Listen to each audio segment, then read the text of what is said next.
Smart FM. Smart Career. Listener, siapa bilang perempuan nggak bisa sukses di karir ya?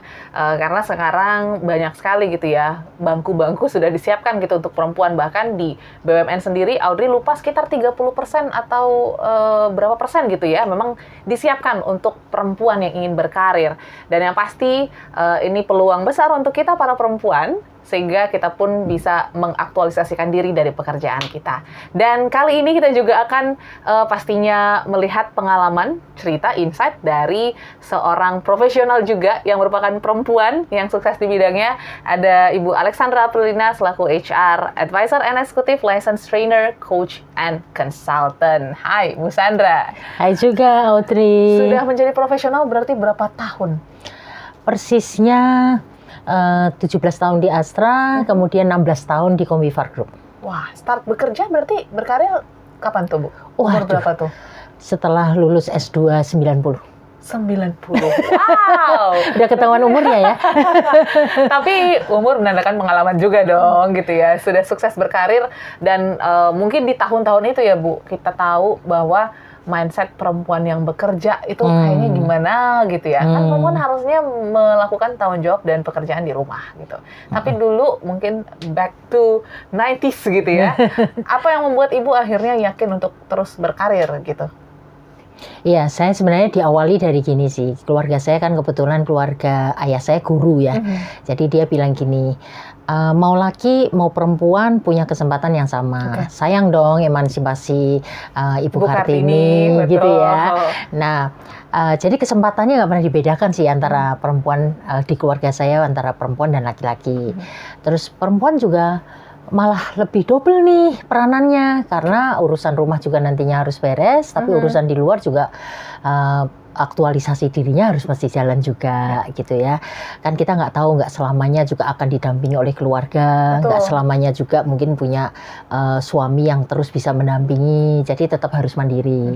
Nah, berangkat dari itu makanya kenapa kita anak-anaknya pada sekolahnya cukup tinggi lah, kita bilang ya, punya kesempatan itu.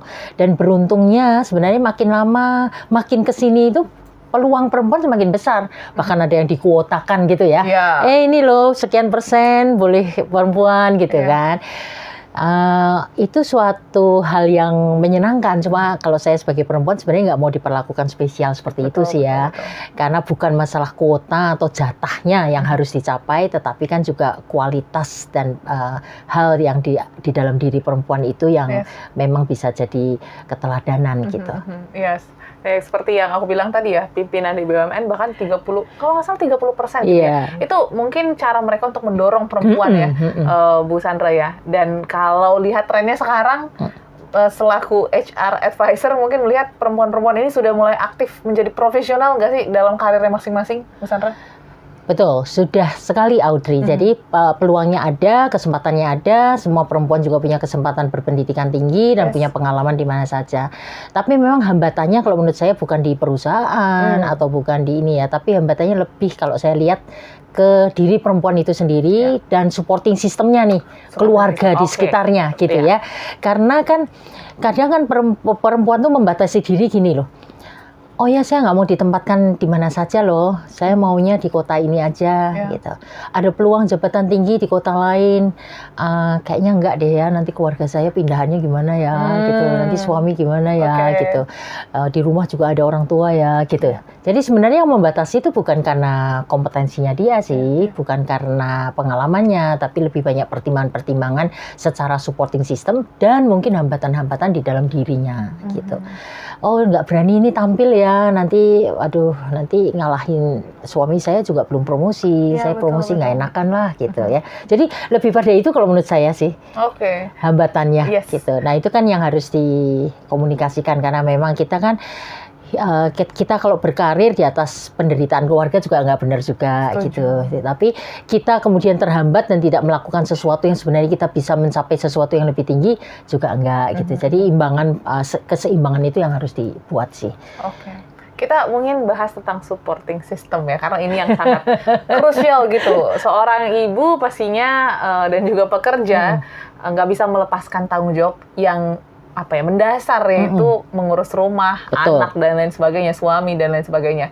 Gimana mungkin ini balik lagi ke pengalaman Bu Iya. Sandra ataupun mungkin Bu Sandra melihat gitu ya, caranya untuk bisa mengkomunikasikan tentang support system ini, karena kan kalau ngomongin tentang anak rumah tangga sebenarnya nggak hanya tugas perempuan aja gitu ya. Betul Bisa dibagi sekali. dua kok. gitu, Bu Iya, Sandra, iya, silakan. benar-benar. Sama seperti gini, ketika anak saya masih kecil, memang pasti ada orang yang ikut mengawasi atau membantu ya kita. Tapi saya selalu bilang setelah saya pulang dari kantor, urusannya udah urusan saya lah. Oke. Termasuk dari sore atau dari malam sampai ke paginya. Jadi kadang ya resikonya jadi kurang tidur. Betul. Tapi nggak apa-apa, momen itu kan nggak boleh hilang juga. Nggak bisa terulang lagi ya. Nggak akan terulang lagi, Iya. dan hubungan antara ibu dan anak kan nggak boleh hilang juga. Betul. Gitu ya. Nah, kemudian masak tuh saya masih masak sendiri loh. Oke. Sampai sekarang malahan. Sampai sekarang. Yes. Masak meskipun berarti kita harus bangun ya jam 4.15, jam 4.30. Di-effort ya, Bu, ya. Terus kita juga harus misalnya belanja karena lagi. saya nggak mungkin belanja tiap hari. Aha. Jadi belanjanya seminggu Stocking sekali ya. gitu Oke. ya. Terus hal-hal yang pasti praktis gitu, Mhm. tapi ya diusahakan pasti sehat lah demi Betul. keluarga gitu, karena semuanya kita masak dan olah sendiri di rumah. Saya bikin menu itu sampai mingguan, itu di sela-sela perjalanan ke kantor. Oke. Pilihnya mana nih, setuju nggak menu ini Iya. seminggu ini gitu ya, Aha. disepakati keluarga. Jadi belanjanya 1 minggu ya berkaitan dengan itu. Kemudian nunggu anak saya menemani belajar atau menemani tidur gitu. Itu saya juga masih belajar juga untuk persiapan kantor dan sebagainya. Jadi akhirnya manajemen waktu sih. Yes.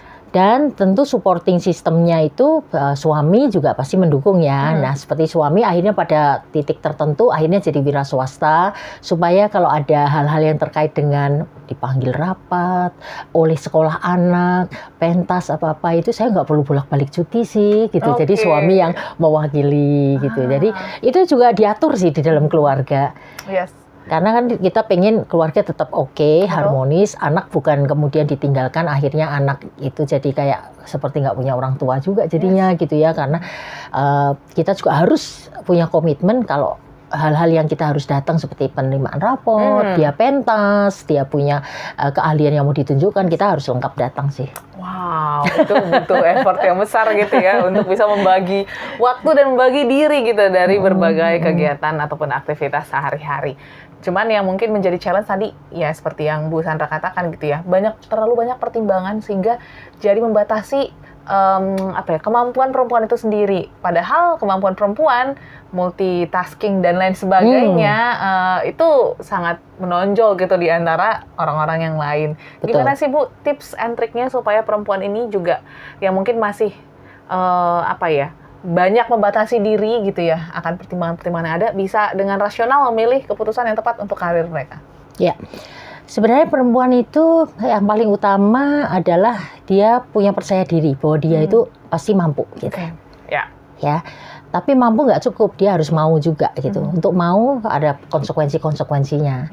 Nah, kalau kita hidup sendiri itu ya lebih mudah mungkin ya mau ngambil keputusan karena diri sendiri. Tapi kalau kita akhirnya memutuskan juga untuk berkeluarga, berarti pertimbangan keluarga juga menjadi salah satu yang dipikirkan gitu. Nah, gimana caranya supaya kita itu berkembang ya, jangan berhenti belajar pasti. Kemudian kita juga tetap sosialisasi, tetap update ilmunya dan sebagainya. Dan kemudian juga ya itu tadi, sama keluarga kita sepakat sama seperti ya udah kamu punya peluang karir profesional, kalau gitu saya yang switch deh ke wira swasta, impian saya juga akan kepingin punya usaha kecil-kecilan. Nah itu kan itu harus dirundingkan juga kan. Tapi ketika saya wira swasta dalam 1 tahun 2 tahun nggak berpenghasilan yang sesuai dengan ketika saya profesional loh, jadi tulang punggungnya kamu loh gitu. Itu juga harus dirundingkan gitu supaya kita juga bisa mengatur pengeluaran keluarga dan nah yang paling penting sebenarnya confidence. Kemudian jangan berpikir bahwa kita itu nggak bisa ini kan belum dicoba, jalanin aja gitu. Karena hal itu yang menghambat sih. Terus nah kecuali memang kalau di Indonesia itu biasanya hambatannya kalau ditempatkan pindah dari tugas di luar kota gitu. Itu biasanya. Tapi teman saya ada yang sukses. Jadi dia sebagai kepala cabang sebuah bank di BUMN, dia setiap 3 tahun dirotasi, suaminya ikut pindah. Dan anak-anaknya luar biasa sih. Nah, suaminya berprofesi sebagai wartawan dan fotografi. Jadi dia bilang, saya lebih mudah menyesuaikan daripada kamu sebagai kepala cabang bank. Yes. Jadi saya ngikutin deh alurnya kamu. Itu yang saya bilang supporting sistemnya. Anaknya juga sekarang hebatnya adaptasi ke berbagai sekolah dan kota pindah-pindah itu jadi oke banget gitu. Jadi balik lagi kitanya sendiri juga harus confidence, mengisi diri, ilmu dan juga pengalaman, tapi juga supporting sistemnya itu kalau sebagai keluarga ya harus dibicarakan tanpa harus kita membatasi diri sih, berkembang, memaksimalkan. Karena kan added value kita sebagai orang yang kemudian ada di dunia ini kan pasti akan ditanya peranan kamu apa yang sudah kamu lakukan gitu, apa sih yang added value yang kamu berikan gitu kan.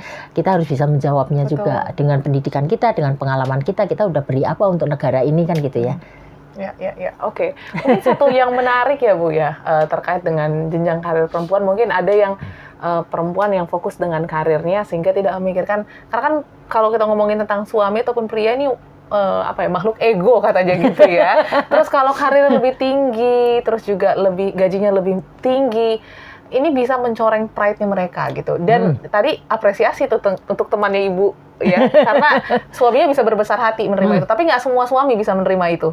Nah, ini komunikasi yang seperti apa sih yang dibutuhkan sehingga akhirnya bisa mencapai titik kesepakatan gitu, bahwa memang mungkin ya karir istri lebih tinggi gitu daripada mungkin karir suami gitu. Silakan Bu.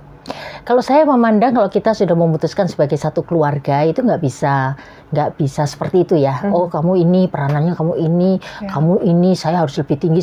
Akhirnya kita kan menjadi as a one. Menjadi satu, ya. menjadi satu nih, yang kemudian dirundingkan. Kita juga sebagai perempuan nggak bisa meremehkan dia, gitu ya. Terus karena potensi orang berbeda-beda, kesempatan yang datang juga berbeda-beda. Jadi saling menghargai harus tetap ada. Tetap di rumah dia sebagai kepala keluarga, gitu. Dan di luar dia mensupport saya dan dengan profesi yang berbeda, gitu. Punya added value-nya masing-masing, punya peranannya masing-masing, punya kehebatan dan kekuatannya masing-masing. Nggak perlu dijadikan dibanding-bandingkan sih kalau menurut saya. Karena kita sebagai keluarga as a one gitu, sebagai satu kesatuan kan. Untuk mensukseskan ya keluarga ini tetap berjalan dengan tetap baik, tetap harmonis gitu. Jadi itu yang kadang-kadang suka kita jadi perempuan jangan punya jabatan tinggi, punya karir yang lebih baik, punya kesempatan yang lebih baik. Di belakang itu ada orang hebat juga ya, suami atau pasangan kita. Kalau nggak disupport dia, kita juga akan bisa hebat segini gitu. Iya betul. Demikian juga sebaliknya ya. Betul, setuju ya. Jadi harus saling support gitu, karena bukan hanya 4 kaki sekarang di keluarga, tapi 2 kaki ya Bu ya. Karena sekarang bareng-bareng jadi satu gitu, satu kesatuan. So semangat untuk Anda yang sedang mengejar karir gitu ya. Ini juga mungkin menjadi perspektif baru juga untuk para pria yang mendengarkan gitu ya, bahwa memang perempuan juga punya kesempatan yang luas dan nggak masalah gitu ketika mungkin ada satu yang lebih, ada satu yang kurang. Ya itu namanya hidup ya Bu ya, saling melengkapi, saling menghargai. Yes. Jadi semangat untuk kita semua mengejar karir, cita-cita, passion di luar sana. Semoga perbincangan Audrey bersama dengan Bu Sandra pada kali ini bisa menginspirasi. Kita ketemu episode lainnya Bu Sandra ya. Iya. Salam sehat selalu listeners dan sampai jumpa. Smart FM. Smart Career. Make your future better.